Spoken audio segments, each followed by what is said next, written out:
evening. Thanks a lot for staying with us here at CNN News 18. You're watching Plain Speak. I'm Ridhima Bhatnagar. The nation witnessed history yesterday with India getting its first tribal president. She won by a whopping mandate over the opposition's Yashwant Sinha. But that wasn't all what we witnessed. As the final numbers came, the opposition split was wide open.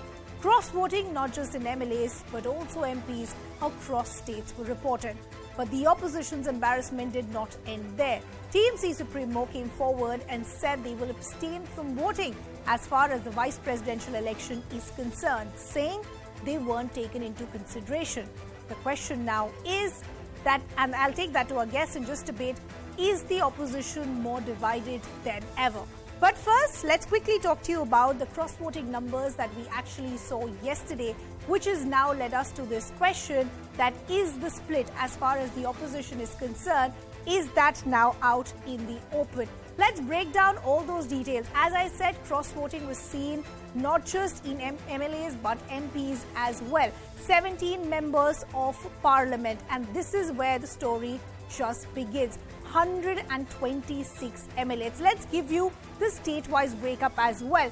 22 MLAs from Assam, from Madhya Pradesh 19 MLAs, from Maharashtra 16 MLAs. Remember, the Shiv Sena, the Uddhav Thackeray camp had already given the support to Draupadi Murmu. Uttar Pradesh 12 MLAs, Gujarat again 10 MLAs. It just does not end. Jharkhand 10 MLAs. Interestingly, Congress ruled Rajasthan 5 MLAs. This is a state that goes to polls very, very soon. What is really happening?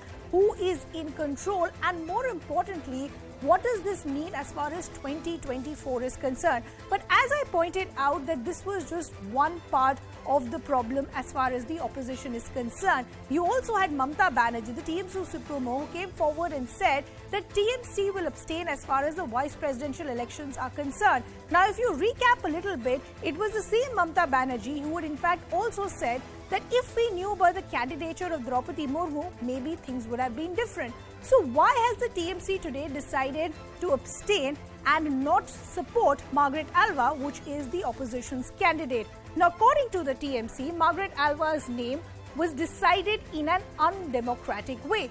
The TMC also feeling that there was not enough discussion as far as this name that was suggested. No proper consultations and deliberations were done with the TMC, so they felt in that position it was better for them just to stay away from the picture. TMC's suggestions for the VP candidates were not even considered, and this is where it's raising a lot of questions that if this is the sort of understanding between the opposition parties, how are they planning to take on the BJP in 2024? Also, we are hearing from TMC, a party with 35 MPs can't be ignored. The other question that is also now being raised, who really is in the driving seat as far as the opposition is concerned? Is it the Congress or is it the TMC? 85% of TMC MPs urged Mamata to abstain from polls. But as I said, the story does not end there. We also heard from the VP candidate as far as the opposition is concerned, Margaret Alva, who now reacted as far as the TMC's position of abstaining is concerned, and this is what we heard from her. TMC's decision to abstain from voting is disappointing, but this is where it actually begins to get interesting. She also went on to say, this isn't the time for whataboutery, ego or anger, hitting out at the position taken by the TMC. This is a time for courage, leadership, and more importantly, unity. This is where the question is, where is the unity as far as the opposition is concerned? Mamata, who is an epitome of courage, must stand with the opposition. That's the word that's coming in from Margaret Alva. But that's also now leaving us with a larger question, which is, from cross-voting to abstention, is the opposition unity now broken?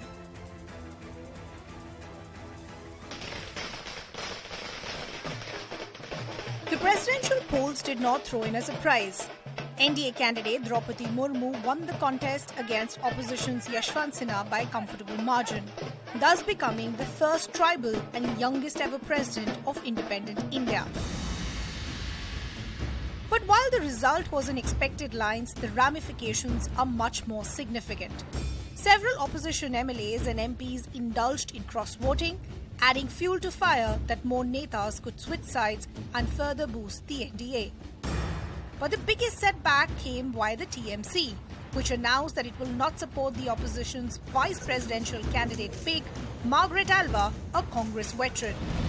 85% of the members of parliament present in the meeting has said we object the way opposition candidate was decided without consulting with Trinamool Congress, without deliberating with other significant parties who hold a considerable amount of MPs in both the houses. The Congress party, once again on the back foot, tried to save its face by targeting Mamata Banerjee, accusing her of opening a backdoor channel with the BJP. This pact has taken place in Darjeeling, where in one side, Himanta Biswa Sarma was there, who left flood and came to meet Didi. On the other side, it was Mamta. Dhankar was in between, so you can understand. Margaret Alva, facing almost certain defeat, has now made efforts to pacify TMC, calling the decision to not back her disappointing and calling Mamata Banerjee the epitome of courage. This isn't the first instance of a disjointed opposition when it comes to elections or key issues. But this coming just 2 years before national elections begs a question to ask. Will 2022 set a template for 2024?